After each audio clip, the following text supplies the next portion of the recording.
The blood you let. The blood you let coagulated into amber.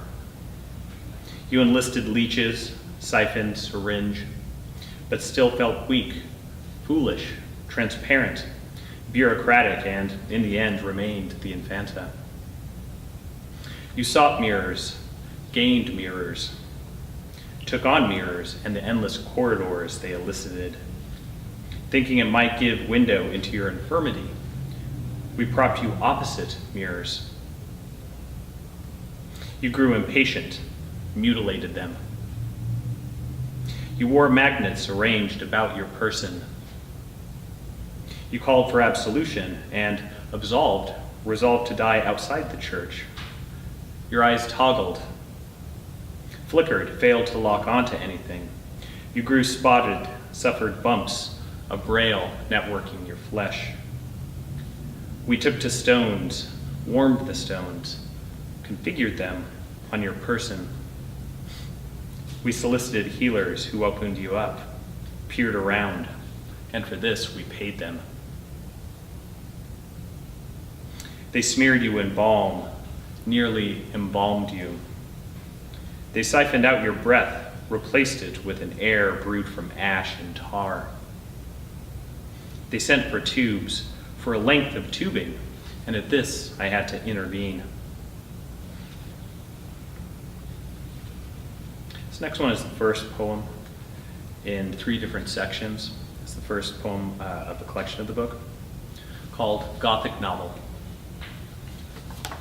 1. I believe they believed what I said. I said the vents whisper calculations worth writing on your ankle. As a watch on the counter, I said, I imagined a boxcar inside. I imagined I asked, what about the revolver in the hive? What about the thermos propping open the book? What book was it? I imagined I knew this. The streetlights turned into dots at the dawn. The dots sounded like air conditioners, or they didn't sound like anything. 2. I've invented this twitch, not thinking of you, on my gurney in the exhibit. I've invented this, a statue waiting all day long. It starts to worry. It worries a table with years missing from it is no method for the sparrows. It worries a fork in the swamp is no refrain from the gauze.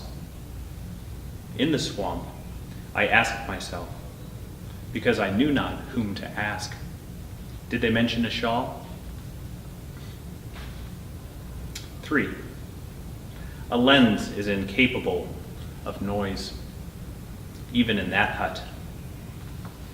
A noise darkens the hut. The urn wobbles within the hut. But it's not worth speculation. It's not worth speculating the causes, whether the asterisk caused her to drop the lens in that urn. I won't mention the urn made of wood, the wooden urn. I won't mention what this might entail. I won't mention the noise escaping from that urn.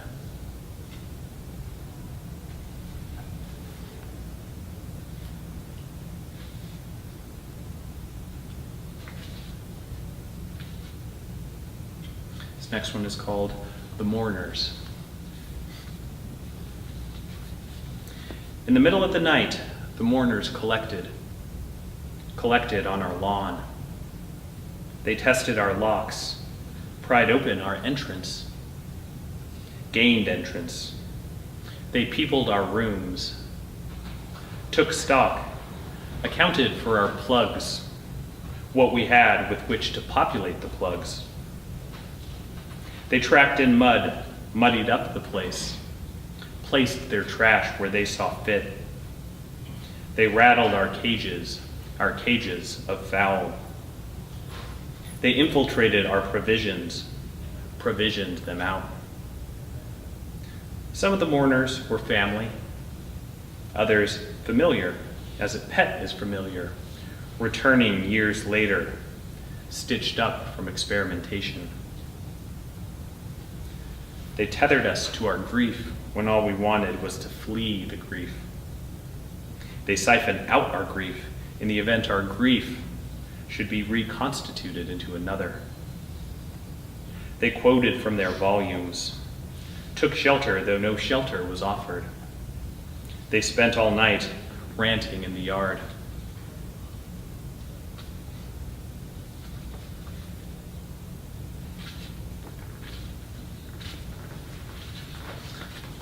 Fathering the machine.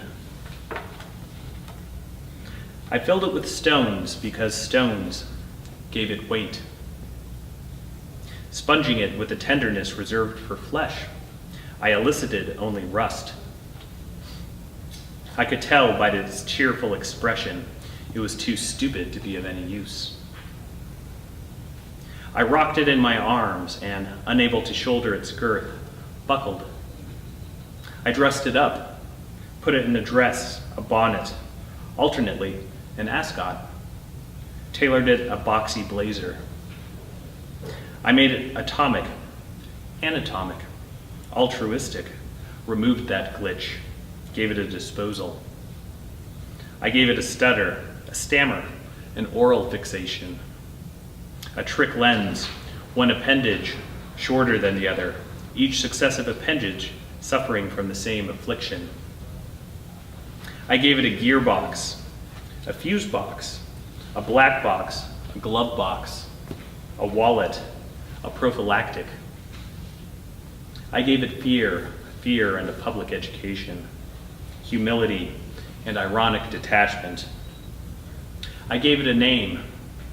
I renamed it, rotated its nomenclature based on whim. I retooled it, untooled it, couldn't remember the original tooling. I treasured it, teased it, raised it by hand, undermined its self-worth through a manipulation and emasculation. I touched it affectionately, rarely, inappropriately. I thought it so resembled me in its making, I went about its unmaking.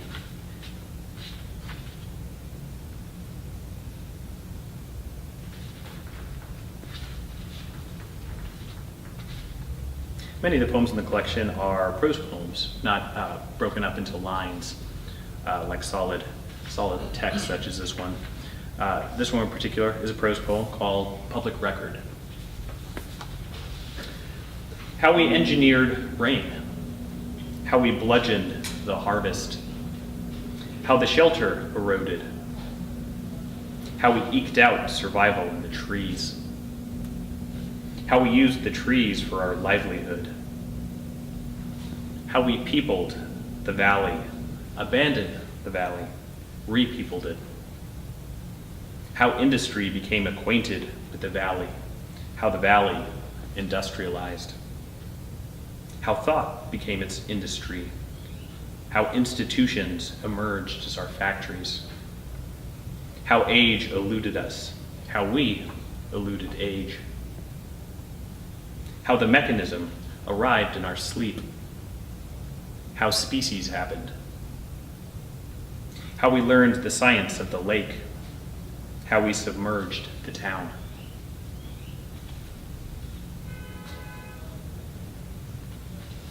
So one section of the book is a longer sequence of sonnets, 15 sonnets, though not written in strict meter or with rhyme. So I'll be reading about 5 of those. The sequence is titled Etc.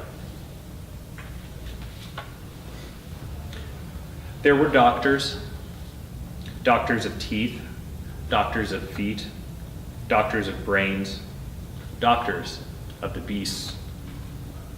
There were doctors concealing their perversions in their profession. There were doors, always doors, and the twisted lights waiting behind them.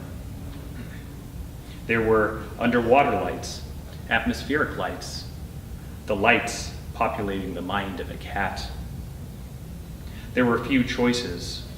One could be a soldier, a sailor, a widow, a leader of men, an inventor.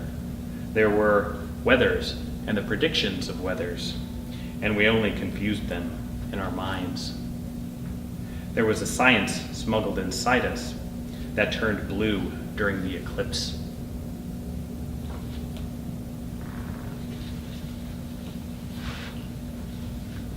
I kept sod in spools, spooled sod, trafficked in it, paved my parcel with it, ushered in new possibilities in sod.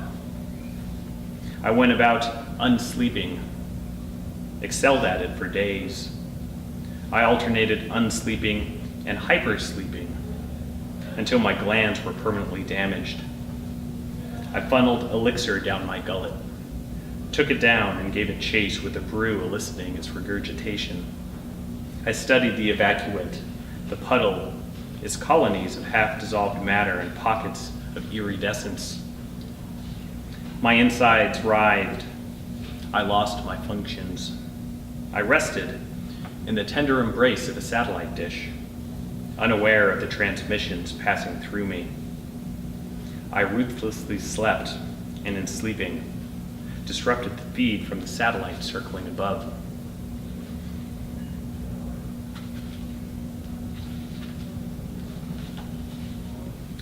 The blast site had cooled. They were raking it for clues, dragging their nets through it, coming up empty, searching for more promising ash in which to try their luck. Subsonic frequencies lured me into sleep, the steely taste of teeth. My skull had a live feed, was being fed melodies that loitered in the forefront of my brain, unable to navigate the labyrinth of circuits to rest in storage. A river appeared. Now my plot is cloven. Men clad in lab coats are poring over the cross section of a tree, counting its rings, placing wagers on the age of the tree. Who summoned the courier of organs?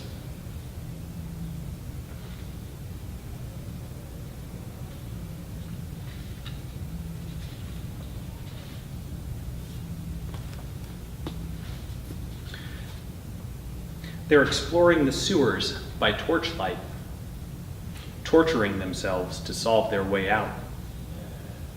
I stood poised at the receiver with the net positioned to capture the transmission as it hurled out. I was aware of the algorithms dictating my actions, but unable to argue with them. I purchased the worms only after painstaking research. I would need just the right ones. Took great pains not to misselect them, those worms. They found my ancestor incarcerated in a block vice, undertook to thaw him out. They managed to clone a cloud and unleash it into our sky, awarding us a redundant shade.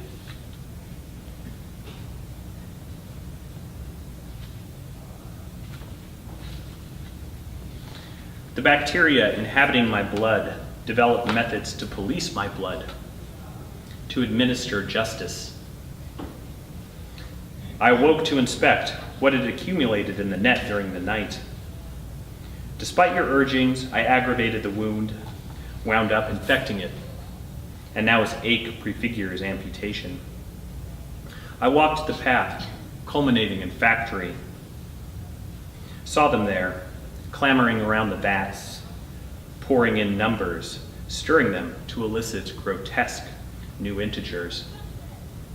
I laid blame, distributed blame, did so liberally, liberated the blame from those deserving of it, stole the blame, for soon there wouldn't be enough to go around.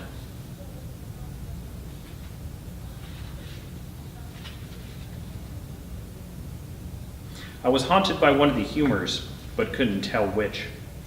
My glands were producing an excess of dark matter, new criticism, abstract reasoning, smut, so they swapped out a cartridge. And now I'm deficient in pattern recognition. I donated myself to the hypnotism, They hypnotized me in order to harvest my memories. They resorted to siphon, syringe, a system of pulleys, but still they wouldn't surface. I repaired to the place of my birth. I was wearing a homing device. I gave off blips, was given to blip. I saw a pope appear by the shed, easily shed the vision.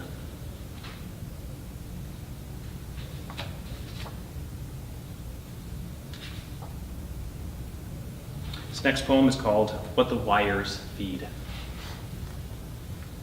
Dear toxic lake, dear sheen on the lake, flammable lake, dear lockjaw, jaw rusted shut, jaw of the corrosive hinge, dear brain cloud, dear toxins, dear limb caught in the trap, dear wires, what the wires feed, dear negative, dear negated verb, dear pipe, network of pipes, dear inner ear, inner organs, dear entrails, dear transfusion, in my veins you sing another,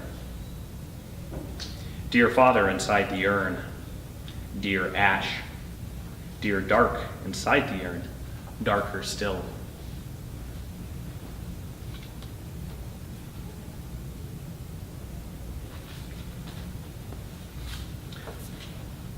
This is another prose poem titled When the Device Fails.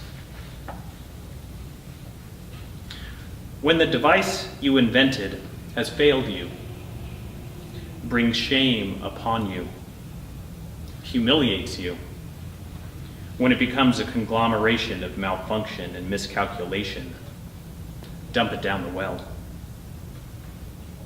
When it implicates you in its programming, when its manufacture bears your signature, and its existence will only serve as a reminder of your failure, find a hole in the earth to dispose of it.